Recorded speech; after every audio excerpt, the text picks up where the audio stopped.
you know, fabricated with everything, all the feelings that you've had, but just by alone being positive and keeping, you know, a good head on your shoulders, being authentic and being truthful, like the fear factor can easily be overcome by just rendering the facts, by looking at a situation and analyzing it for what it is, rendering the facts and pointing them all out, and eventually just by analyzing something, fear tends to diminish, if you guys could get what I'm saying there.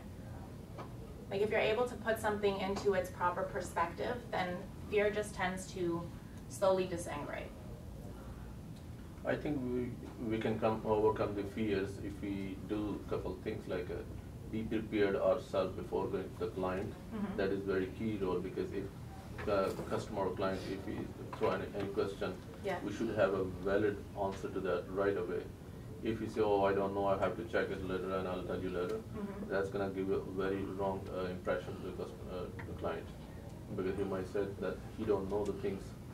So this is, I think, we should be prepared.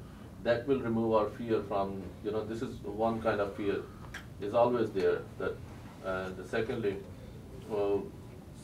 some negative thoughts are always in the minds regarding, you know, we have variety of people we're meeting every day.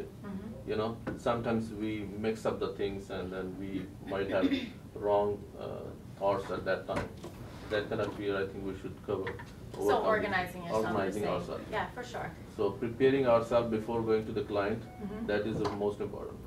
Yeah, reviewing it, rather than sitting there and wondering if this person's a waste of time or whatever the case is, have their specific, you know, criteria that you've already listed, and then elaborate on it with them. For sure. Normally in sales, people say that knowledge is power. So you didn't much emphasize on that. Well, I do definitely agree that knowledge is power, but again, your persona and the way that you feel about yourself is definitely, knowledge makes you feel more powerful, 100%. But how you perceive yourself is beyond. Knowledge to me is liberation. So it's not necessarily about power, it's about liberating yourself from the fear. If you're stating the wrong facts in a confident way, is it right? If you're stating the wrong facts in a confident way? Yeah. Well, if you're stating the wrong facts, then you're not being truthful. So, I afraid you just answered your own question. Nicole. Just 1 minute. 2 points is before. 2 points I'd like to make. One, Ghulam just said, like, answering everything. See, answering sometime everything is not right. This is again my opinion, right? So it's, if you don't know anything, even I don't know anything, most of you have called me lots of time, I would have told you, can I get back onto, I know it, but I'm not sure, let me verify that information, I'll get back to you in an hour or so, or half an hour, whatever time it would take from wherever I want to verify that information.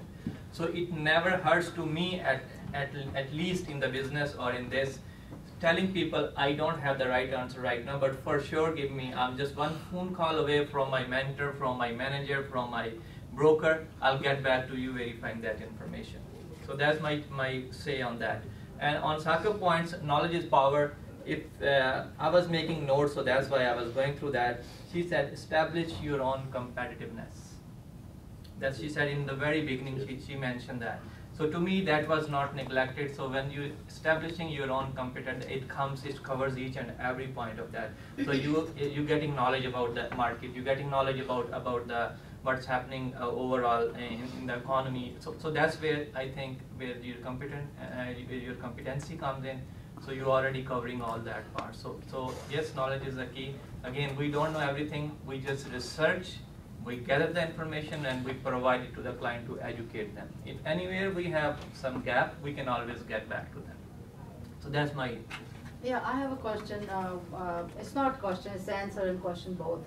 Nicole, as you have mentioned that, you know, whatever you're working, you should wear appropriate clothes. And Mr. Aziz has mentioned that you really don't need it. And I want you to clarify on it, because there are so many people need to know this. I never said you don't need it. You definitely need it in a way. You said that Dalai Lama doesn't have to wear the suit. Okay, I was talking about other part of the personality. No, I want Nicole. No, but I just want to clear that part. Yes. Dalai Lama doesn't wear a suit, but he never forgot to wear his own religious stress. And he's also He not will not come into. Again, He was never selling houses in Yeah. Ontario. If you are mentioning that part, let me clarify. The reason I'm mentioning because Let's ask her question, then we'll take your yeah, okay, because let's do that way. Dalai Lama, if he wears a tie and do the speech, it won't work because he has to wear clothes where saint is, spirituality is. And we are going into a world where we're materialistic and where we have to show off to make sure people trust in you. So I don't want these people to get a bit confused here by your question. So I want Nicole to answer and Okay, tell them. so Okay. But I would definitely love to get a minute to explain myself also. Sure. Because Yeah, you are you will mentioning have a chance. my recording. Yes, So sorry. I definitely wanted to express myself also. Thank Sure, you. Because it's Sure. recording. Just 1 second. I don't want that to go in the video right now. What I wanted to do is because Nicole is teaching everybody the way the market should be, and if we to dress fresh and to present yourself in an effective manner. And this, like I said, enhances your persona. So your persona is just how you are perceived by the others. I'm not saying to go and, buy a Cartier watch without the funds to support this. It's not necessary to go way ahead and above your means to show off. This is not the message that I'm trying to portray. I'm trying to just say that presenting yourself in a way where you have already invested in yourself and that you are very conscious of how people are viewing your presentation as you are coming to present this person in the sale of their home, then I just want to basically say that the spiritual aspect, yes, I think they all come together and play into your persona. So it's not one is more than the other. The attitude and the physical appearance come together into one. It's not one should be more than the other. You don't come and appear and dress like Gandhi to a real estate meeting, and you also don't come and just think that by looking like a hotshot you're gonna make the sale.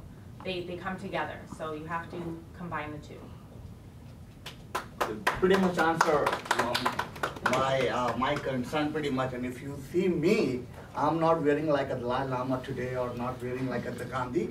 My point was, since she mentioned the outer self for you, you need that inner self also like those individuals. Yeah. That's what my point is. But not how they appear, it's your how point. genuine they are on there. Just listen. How genuine they are. I am pretty much reinforcing what she's saying. Yeah, no, I that did. you have to be outside, that is strong, but don't forget the other part which she is not touching, that is yourself. Be that genuine at the level of those individuals. Thank That you was very my much. whole point. Thank you very much. Sorry. Well, I just wanted to comment on that. This sales business is very competitive business. So the thoughts of Gandhiji and the Dalai Lama and other spiritual leaders, if we bring them into our sales business, so that is helpful. Like being truthful, being honest.